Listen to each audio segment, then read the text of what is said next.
Class 8 science crop production and management.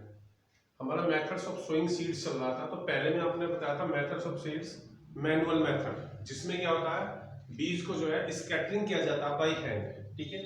दूसरा method है हमारा मैकेनिकल मेथड। ठीक है। In this method sowing is done by a seed drill. इस method में जो बीज की बुआई की जाती है वो सीड ड्रिल की हेल्प से की जाती है। ठीक है। अब सीड ड्रिल होती क्या है? ए traditional seed drill consist of 4-5 tubes. इस प्रकार की 4-5 ट्यूब्स होती है उस सीड ड्रिल में। ठीक है। With A funnel at the top. जो उसका ऊपरी सिरा होता है वो कीप के आकार का होता है। ठीक है। ऊपर से कीप के आकार का होता है इस तरह से। ठीक है। नीचे ट्यूब होती है, funnel at the top. While sowing seeds the drill is pulled by animals. ठीक है। ये जो सोइंग सीड होती है इसको क्या करते हैं, ड्रिल को हम जो है जानवरों से खींचा जाता है। And seeds are dropped manually. और बीजों को हाथों के मतलब मैनुअली हाथ की सहायता से इसमें ड्रॉप किया जाता है। ठीक है। फनल कीप में dropped manually in the funnel. ऊपर से इसमें कीप में डालते रहते हैं बीज। ठीक है। The iron tubes deposit the seeds. जो ये आयरन ट्यूब है ये सीड्स को, बीजों को कहां डिपोजिट करती है? Seeds in the furrows in furrows made by the plough. जब जुताई होती है, जुताई चलती है, ये हल चलता है आगे, तो यहाँ क्या बनती है? यहाँ बनती है नाली। ठीक है। उस नाली में क्या होता है कि बीज अपना आप डलते रहते हैं आयरन ट्यूब के जरिए। ठीक है। और बुआई होती रहती है। फरोज मीन्स होता है नाली। ठीक है। नाली बनाना। ठीक। तो ये होती है हमारी सीड ड्रिल। तो दोबारा देखिए, ट्रेडिशनल सीड ड्रिल 4-5 ट्यूब्स होती हैं उसमें। ठीक है। एक सीड ड्रिल में, और उसमें क्या होता है ट्रेडिशनल सीड ड्रिल में, और ऊपर होती है फनल। फनल मतलब कीप के आकार की।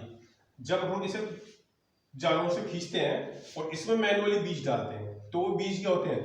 वो बीज इस ट्यूब के जरिए कहां पहुंच जाते हैं? सोइल में। ठीक है। सोइल में क्या बनी होगी? नाली हमारी फरोज। किस तरह से? ये आगे को चलेगा। ठीक है। प्लोइंग होगी, जुताई होगी, तो पीछे क्या बनती जाएगी? इसमें नाली। ठीक है। बीज चलते रहेंगे और मिट्टी पड़ती जाएगी, मिट्टी के अंदर वो अपने आप बंद होता चला जाएगा। तो ये हमारा मैकेनिकल मेथड। ठीक है।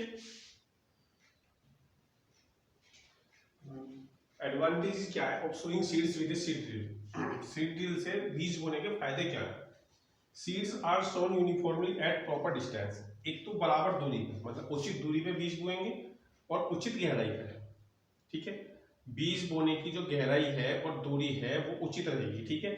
इन फरोज ओनली, और केवल काय में गिरेंगे। जब आप बीज सोइंग करेंगे सीड ड्रिल से तो केवल वे जो प्लोइंग के दौरान नाली बनेगी, फरोज बनेगी, उस फरोज के अंदर ही बोएंगे, ना इधर ना उधर। ठीक है। तो बीज की क्या होगी? बीज की वेस्टेज कम होगी। Seeds get covered with soil. ठीक। जैसे ही बीज बूते रहेंगे तो उस पर क्या होगा? वो सोइल से कवर होती रहेगी। ठीक है। साथ साथ। ठीक है। जो प्लोइंग से मिट्टी होगी वो मिट्टी उसे बीज को ढक लेगी। This prevents the chance of eating seeds bye birds. इससे क्या होगा कि बीज डालने के बाद में जो है चिड़ियों द्वारा खाने से बच जाएगा। ठीक है। बहुत कम चांस हो जाएंगे, क्योंकि जब वो मिट्टी के अंदर लग जाएगा तो चिड़िया कैसे खाएंगी? Sowing is faster and save time and labour. और इस तरह से बीज बोने का क्या होगा? मेथड फास्टर है, टाइम बचेगा और लेबर बचेगी। ठीक है। और बीज की वेस्टेज कम होगी, क्योंकि अगर सपोज करो हम मैनुअली डालते हैं बीज, तो मैनुअली प्लोइंग में इस तरह से डलेगा, कोई कहीं कोई कहीं कोई कहीं, इस तरह से। ठीक है। सीड ड्रिल में क्या होगा? सीड ड्रिल में जैसे ये है तो बीज हमारे इस तरह से एक ही फरोज में पड़ते चले जाएंगे। ठीक है। इस तरह से यूनिफॉर्मली। ठीक है। और जो मैनुअली करते हैं उसमें यहाँ भी इस जगह सब जगह बीज पड़ता है इनमें, और ये बीज हमारा वेस्टेज जाता है। ठीक है। तो हमारा बीज जो इसमें कम वेस्टेज जाएगा। ठीक है। तो ये हमारे एडवांटेज हैं of sowing seeds with seed drill. Proper distance पे बोएगा, प्रॉपर डेप्थ पे बुआई होगी, और सीड्स जो है मिट्टी से ढके जाएंगे सॉइल से, जिससे जो है चिड़ियों द्वारा बीज के खाने का जो चांस है वो भी हमारे कम से कम हो जाएंगे, और सोइंग हमारी फास्टर होगी, सेव्स टाइम होगा, और लेबर भी हमारी कम लगेगी। तो चलिए अब आया आपका ट्रांसप्लांटेशन। ट्रांसप्लांटेशन क्या होता है? ट्रांसप्लांटेशन का मतलब होता है एक तरह से पौध लगाना। ठीक है। पहले क्या करते हैं, बीज को एक छोटे से खेत में बोते हैं, छोटे से भाग में बोते हैं, वहां क्या होते हैं, वहां छोटे छोटे पौधे उग जाते हैं, फिर उन पौधों को पौध बन जाती है, वो उन्हें पौध बोलते हैं।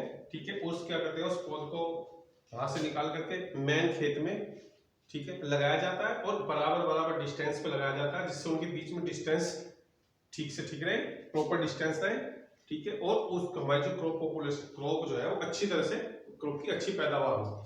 तो सम क्रॉप्स, कुछ फसलें लाइक राइस, चावल, ग्रीन चिलीज, हरी मिर्चें, एंड टोमेटोज, टमाटर आर ट्रांसप्लांटेड। इस तरह की फसलें हमारी ट्रांसप्लांटेड की जाती हैं, ठीक है, इसको हम ट्रांसप्लांटेशन बोलते हैं। द सीड्स आर फर्स्ट सोन, बीजों को पहले जो है इन स्मॉल एरिया, एक छोटे एरिया में बोया जाता है, वेयर दे ग्रो, जहां पे बड़े होते हैं, इनटू स्मॉल प्लांट्स, छोटे छोटे पौधों में वो बड़े हो जाते हैं, कॉल्ड सीडलिंग। सीडलिंग का मतलब हो गया पौध, पौध तैयार करते हैं, ठीक है। दी सीडलिंग्स, ये पौध जो है फिर आर देन प्लांटेड, फिर प्लांट की जाती है इनटू मैन फील्ड, बड़े खेत में। दिस इज कॉल्ड ट्रांसप्लांटेशन, ठीक है, इसे बोलते हैं हम ट्रांसप्लांटेशन। तो ट्रांसप्लांटेशन में क्या होता है कि पहले हम बीज को एक छोटे एरिया में बोते हैं, फिर वो जब छोटे छोटे पौधे हो जाते हैं, मतलब पौध तैयार हो जाती है, फिर इस पौध को हम क्या करते हैं, इस पौध को बड़े खेत में लगाते हैं प्रॉपर डिस्टेंस पर, ठीक है, जिससे हमारी क्रॉप प्रोडक्शन जो है वो अच्छी हो। This is called transplantation. तो ये कहलाती है हमारा, ये क्या, ये प्रोसेस क्या कहलाता है, ये प्रोसेस कहलाता है हमारा ट्रांसप्लांटेशन। मैन्युअर्स and fertilisers. अब ये मैन्युअर्स फर्टिलाइजर्स क्या होते हैं? Manures and fertilisers are nutrient substances for crop plants. जैसे लिविंग थिंग्स, जो भी लिविंग थिंग्स होती है सबको न्यूट्रिएंट की आवश्यकता होती है।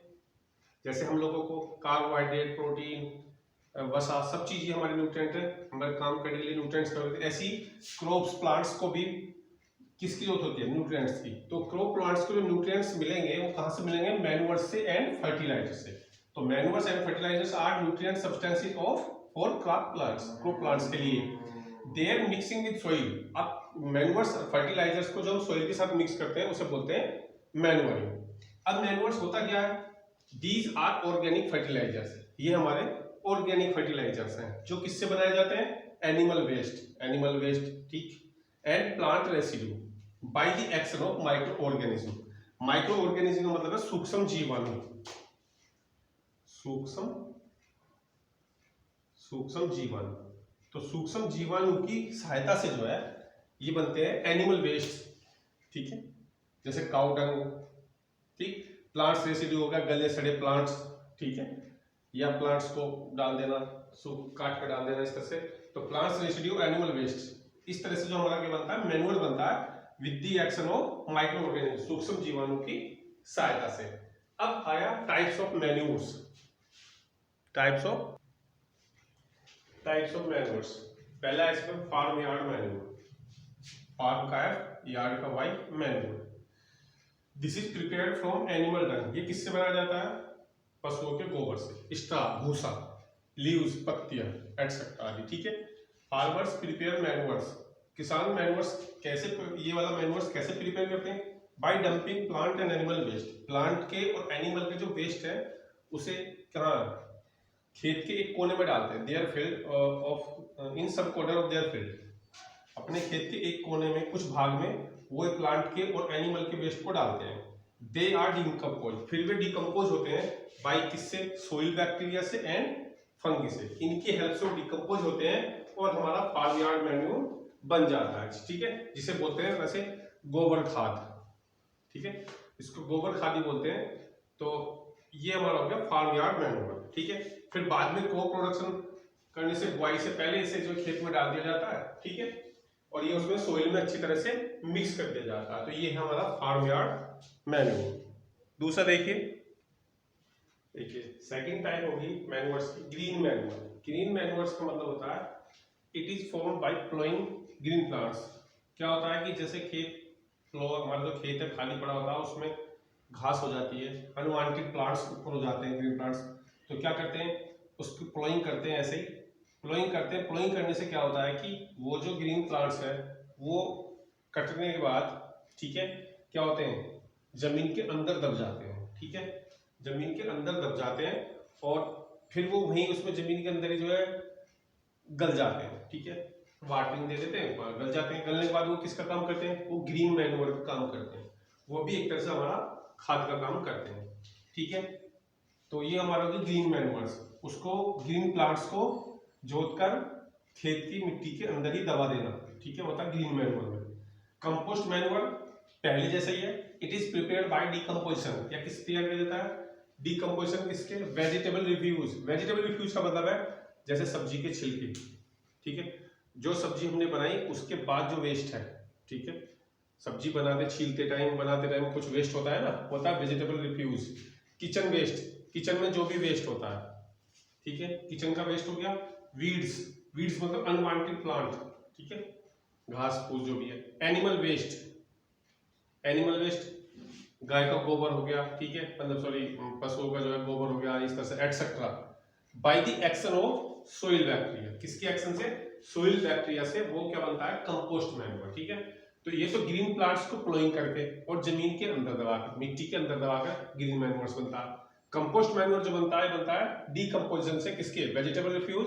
वेजिटेबल रिफ्यूज का मतलब है जो हम सब्जी बनाते हैं, सब्जी गल गई या सब्जी मतलब सब्जी का जो वेस्ट होता है वेजिटेबल्स का। किचन वेस्ट, किचन में जो वेस्ट होता है, कुछ भी जो भी वेस्ट होता है। वीड्स, अनवांटेड प्लांट्स हो गए।